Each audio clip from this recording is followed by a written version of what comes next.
Hey mes Phoenixous, ici le Phoenix. Aujourd'hui, retour sur le tome 29 de Kingdom.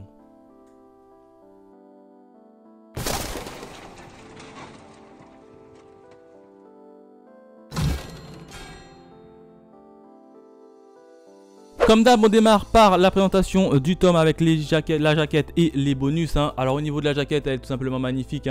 On peut voir Karine, le général, enfin la deuxième générale de l'état de Shu, qui est tout simplement magnifique. On peut voir toute sa badassitude dans cette petite jaquette. En quatrième de couverture, on a qui? On a le général cette fois-ci en chef de l'état de Shu, Kanmei, qui est plutôt badass et assez rude. En termes de bonus, on a une petite page en couleur où on peut voir qui? Mobu.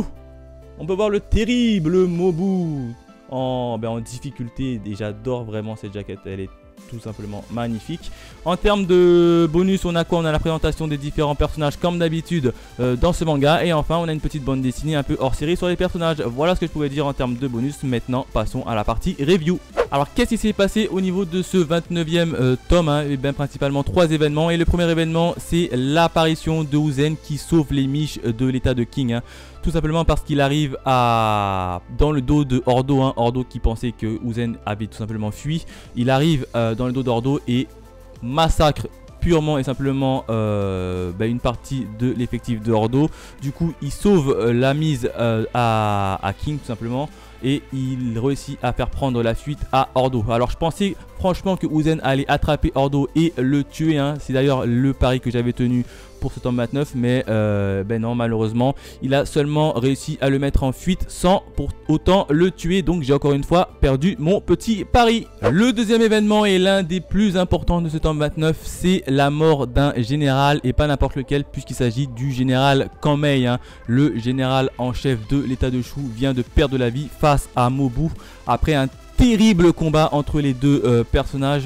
Alors comment ça s'est passé? On a eu une rapide intervention de Muten qui a vu que son père était en difficulté, donc qui a abandonné tout simplement son poste pour aller venir au secours de son père. Mais manque de peau, quand tu interviens dans un combat entre deux personnes, qui plus est deux généraux, il n'hésite pas à fracasser la tête de ce dernier, qu'il soit ami ou ennemi, et c'est tombé tout simplement sur Muten. Il s'est pris un coup de manière assez violente et qui est grièvement blessé. Donc je pense que dans les prochains tomes, et d'ailleurs dans le tome 30, je pense et je parie que Muten sera mort malheureusement.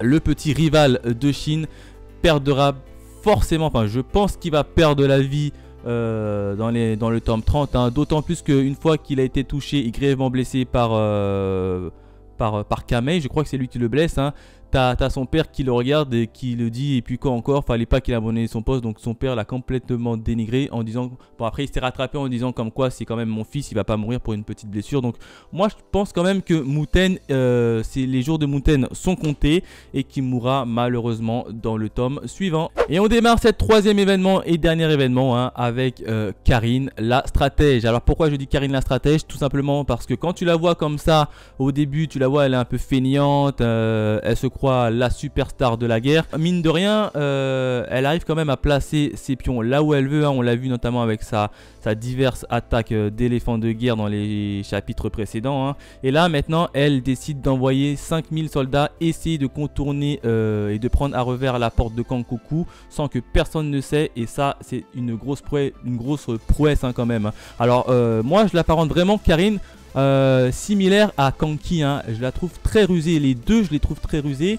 Quoique Kanki un peu plus rusé que elle, puisqu'il Kanki c'est quand même un ancien brigand, donc il a l'habitude d'être toujours sur les qui-vive.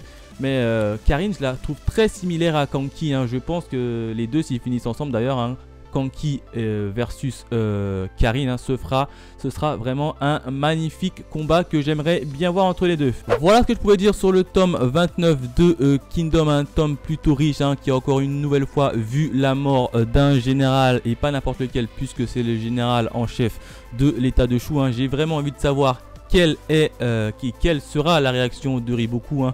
D'ailleurs, j'avais parié sur la mort du général Ordo, hein, de l'état de Yan, mais malheureusement, il a réussi à prendre la fuite face à Uzen. Donc, j'ai encore une nouvelle fois perdu mon pari. Et pour ce tome-là, je prévois dans le tome 30 la mort de Uten, hein, le commandant Muten, hein, qui a été grièvement blessé par le